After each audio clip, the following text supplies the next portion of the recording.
মা অমৃতম গময় আবিরাবির্ময় ধী। হে পরমেশ্বর, তুমি আমাদেরকে অসৎ হতে সৎ পথে, অজ্ঞান অন্ধকার হতে আলোর পথে এবং মৃত্যু হতে অমৃত লোকে নিয়ে যাও। হে সপ্রকাশ ব্রহ্ম, তুমি আমাদের নিকট উদ্ভাসিত হও। ওম স্বস্তি ন ইন্দ্র বিদ্যস্রবা, স্বস্তি ন পূষা বিশ্ববেদা, স্বস্তি ন তস্ক অরিষ্ট নেমি, স্বস্তি ন বৃহস্পতির দধাতু।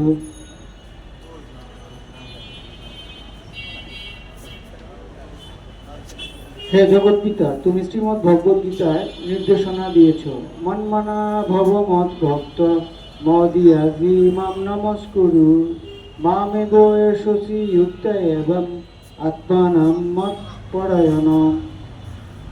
তুমি সর্বদা মনকে আমাদের চিন্তায় নিযুক্ত করো, আমাকে ভক্তিমান হও, আমাকে নমস্কার করো, আমাকে পূজা করো। এরূপ শরণাগত হয়ে আমাকে মন সমাহিত করতে পারলে আমাকে এই একটা পড়া করবে ম্যাডাম বলতেছিল, এটা তো এখন বেশি খরচ নয়। উনি পাল্টা বলেছে, সরকারের একটি টাকাও এখানে চলবে না। তুমি দেখো না, ইনকাম পর্যন্ত আমি করছি না।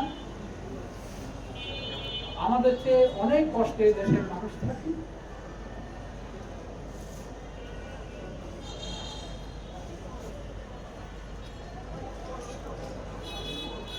আমার নিজের কানে শোনা, আমি নেতা সিলেকশনে ভুল করি নাই। আমি জিয়াউর রহমান সাহেবকে সেই প্রথম থেকে আমি জেনেছি এই লোকটা দেশপ্রেমী। ব্রহ্মপুত্র খাল খনন করতে গিয়েছে।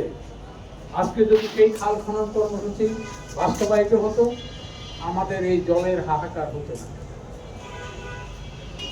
কেন?